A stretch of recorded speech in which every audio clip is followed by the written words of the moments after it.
Welcome to my video about the Angular scaffolder. Okay, this is a tool that I made that I'm really excited about, and I think all of you guys are going to be excited about it. It's been up on the Visual Studio Exchange for a while. It's gotten a lot of activity, and here's a video explaining how to use it. Let's go. The first thing you're going to need to do is install the extension into Visual Studio. Two ways to do that. Either you can go to Tools and Extension and Update. You just search for Angular. Well, let's search the online, right? The available extensions for Angular. And the first one all the way at the top is EF to Angular. That is Entity Framework to Angular. That's the first way to do it. The second way to do it is to open a new browser and go to Visual Studio Gallery, blah, blah, blah. You know it. And you search there for Angular. And the third one over here is the EF to Angular scaffolder. So you click there and you download it, and it downloads a physics file which you can then install into your Visual Studio. Simple as that. So what does that give you? What does it do? So here's the idea. It's all about saving you time. I am not looking to teach about Angular. That's not what this extension is about. It's not to help you learn Angular. It's not to create your completed project. It's just to get you started and to save all that tedious time of doing that work that's just tedious and step by step kind of eating up all your time without you actually fixing the problem and building the solution that you really want to build. So this is going to help speed up your starting project. And then from there, you go ahead and you build whatever you want. What I find takes the most amount of time with Angular, or with most projects, is setting up the forms. You know, input, get the right binding going. You need a bunch of input fields, get it all set up, all the tables to list everything out. This is the stuff that takes up the most amount of time. Now for what this doesn't cover. Well, as of now, this scaffolder only works with MVC 5, which is ASP.NET 4.5, and Angular 1, 1X, and Entity Framework 6.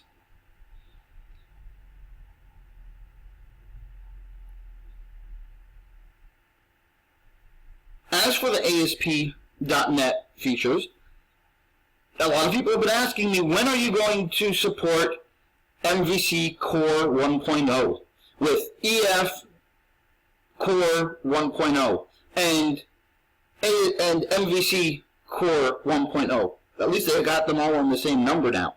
Yeah, and those are the technologies that have been being referred to as ASP.NET 5.0, ASP.NET MVC 6.0, and EF as in Entity Framework 7.0. So those three sets of technologies are all being renamed by Microsoft now as ASP.NET Core 1.0, ASP.NET MVC Core 1.0, and Entity Framework Core 1.0. And yes, I do plan on supporting those very shortly. But first I want to get this feature, the basic scaffolder, out there working well, doing what it's supposed to do, and then I want to upgrade it. Right now, I feel that those core technologies are not quite ready to replace the old ASP.NET MVC technologies, and therefore I want to get the first version out and working really well, and then only after that I will upgrade. As for Angular, we have the same thing. This is all about building Angular 1.0 apps, because that's what's production ready right now. However, as things progress, I definitely plan on supporting Angular 2.0. I also am looking to expand to support React and Ariella, however they pronounce it.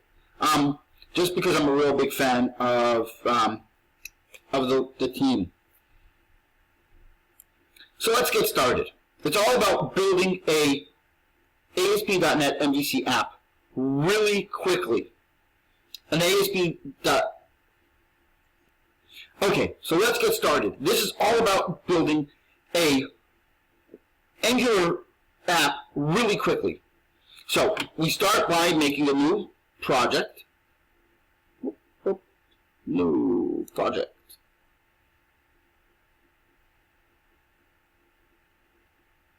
Okay, and we are going to go with a web project, an ASP.NET web application.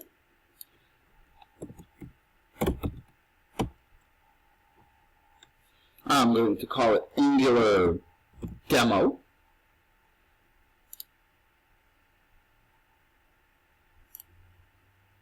Okay, let's get the basics so we don't get sidetracked.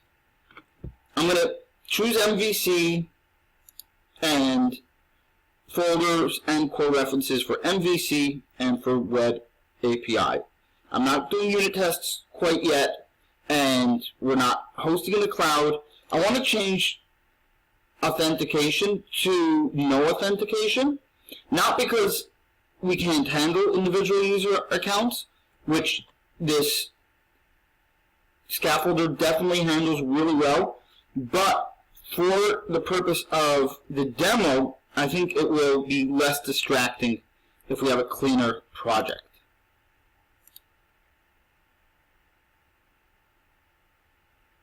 There we go, we get our project built up for us.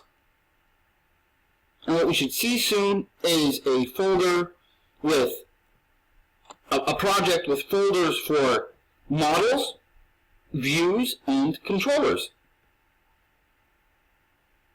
Right, there we go. This is a regular MVC 5.0 app.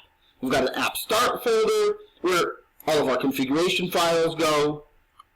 We've got a content folder, which is where we put our static content, CSS, etc., images, etc. We've got our controllers, which is a big place of where we are going to be working. And we've got some more fonts that should have gone in content. Models, which is going to be the main model that we are building off of. Scripts, which is JavaScript or TypeScript, etc. By the way, I do plan on supporting TypeScript in the very near future.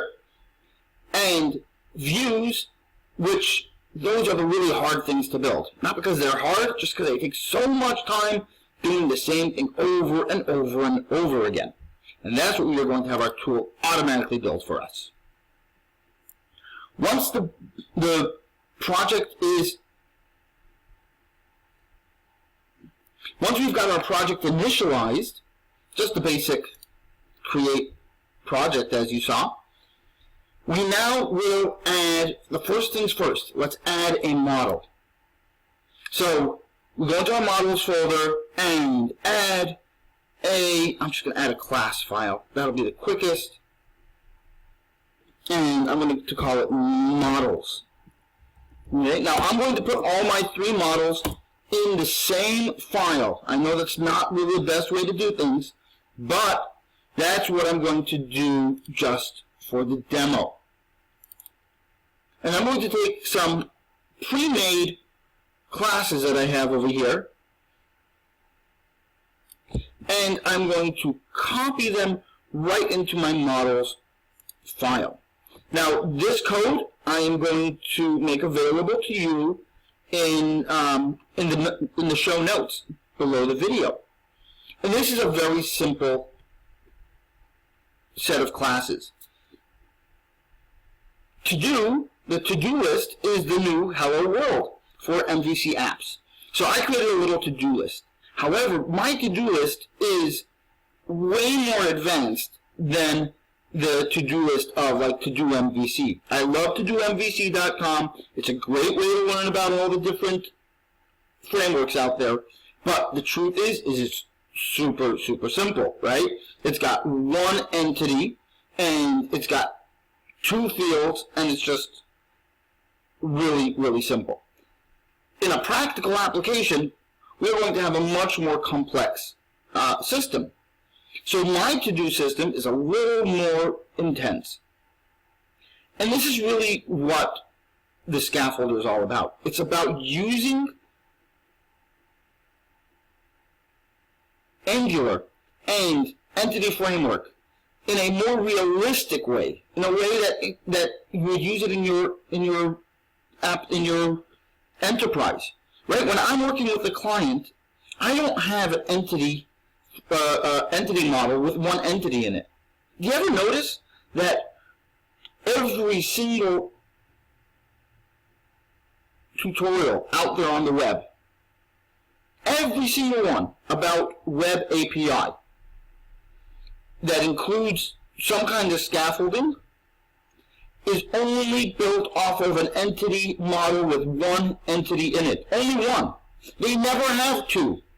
They never have a relationship. You know why? Because it doesn't work. The scaffolding built into Visual Studio will totally break down if you try to use an entity model with 2 models in it. It works fine for the scaffolding for MVC, but scaffolding for Web API totally breaks down when you try to things because of the circular reference. I'll talk more about that later. So here's my to-do model. It's more practical. It lets you have multiple lists. Each list can have an owner. To-do list. You maintain your own to-do lists. You can also assign to-do items to multiple people. So we have to-do lists, we have users, and we have to-do items. And that gives us a beautiful framework for showing one-to-many relationships, many-to-one relationships, and how you might lay that out in a real practical application. Let's take a look. We have our to-do item. The to-do item, of course, has an ID. It's going to be stored in the database. So it needs to have a primary key. It's going to be auto-generated. It has a name field. What do you want to be done? Are you done yet? Right? That'll be a checkbox. And then we have 2 foreign key IDs, assigned to and to-do list ID. We then have our user and our to-do list that it belongs to. The to-do list has its own ID. It has to have a name. Who owns the to-do list? The owner object and the to-do items. These are the actual lists of items to be done. And then we have users in our system. Okay, the namespace entity does not exist yet because we did not install Entity Framework. Add reference. Oh, you know what? We'll do it better than that. We will use NuGet Package Manager. And we will browse for, oh, we don't even have to search. It's the #1 download. So let's install it. Entity Framework.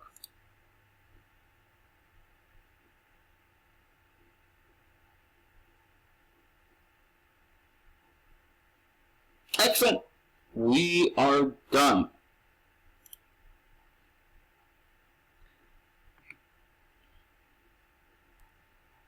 Our code file is now displaying no errors. This is going to be the actual DB context, We're going to call it to do